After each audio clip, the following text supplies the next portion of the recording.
Hi, എൻ്റെ പേര് ശ്വേത. ഞാൻ ബേസിക്കലി മലപ്പുറമാണ്.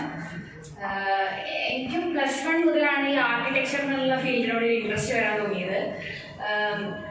സംഭവം ഭയങ്കര ക്രിയേറ്റീവ് ഫീൽഡാണെന്ന് പറഞ്ഞുകൊണ്ട് തന്നെ അതിനോട് എന്താ അറിയില്ല, ഭയങ്കര ഇൻട്രസ്റ്റ് ആയിരുന്നു. അപ്പോൾ ഇതേപോലെ നമ്മൾ അറിയുന്ന ആൾക്കാരോടൊക്കെ ചോദിക്കുമ്പോൾ അത്ര നല്ല സുഖമുള്ള ഫീൽഡല്ല അങ്ങനെയൊക്കെ പറഞ്ഞ് പിന്നെ ഗവൺമെൻറ് കോളേജിൽ കിട്ടിയാലേ കാര്യമുള്ളൂ അങ്ങനെ കുറേ കേട്ടു. അതുകൊണ്ട് തന്നെ എന്തായാലും ഒരു ഗവൺമെൻറ് കോളേജിൽ കിട്ടണം എന്നുള്ള ഭയങ്കര ആഗ്രഹം ഉണ്ടായിരുന്നു. പിന്നെ ഇഗ്നൈറ്റിന്റെ സപ്പോർട്ട് ഉള്ളത് കൊണ്ടാണ് ഇപ്പോൾ ഇന്ന് ഈ ഒരു റാങ്ക് കിട്ടാൻ കാരണം. ഞാൻ ക്ലാസ് ഓൺലൈൻ ക്ലാസ് ആയിരുന്നു. അപ്പോൾ ആ ടീച്ചേഴ്സിനൊന്നും ശരിക്കും കണ്ടിട്ട് പോയില്ല. ഇവിടെ എത്തിയിട്ടാണ് കുറെ പേരെ മുഖം കണ്ടിട്ട് മനസ്സിലാവണം തന്നെ. അപ്പോൾ പക്ഷെ എന്നാൽ പോലും ക്ലാസ്സസ് നല്ല അടിപൊളിയായിരുന്നു. അതുകൊണ്ട് തന്നെയാണ് ഇന്നിപ്പോൾ ഈ റാങ്ക് കിട്ടാൻ കാരണം. അതുകൊണ്ട് ഇഗ്നൈറ്റിന് ഒരുപാട് താങ്ക് യു.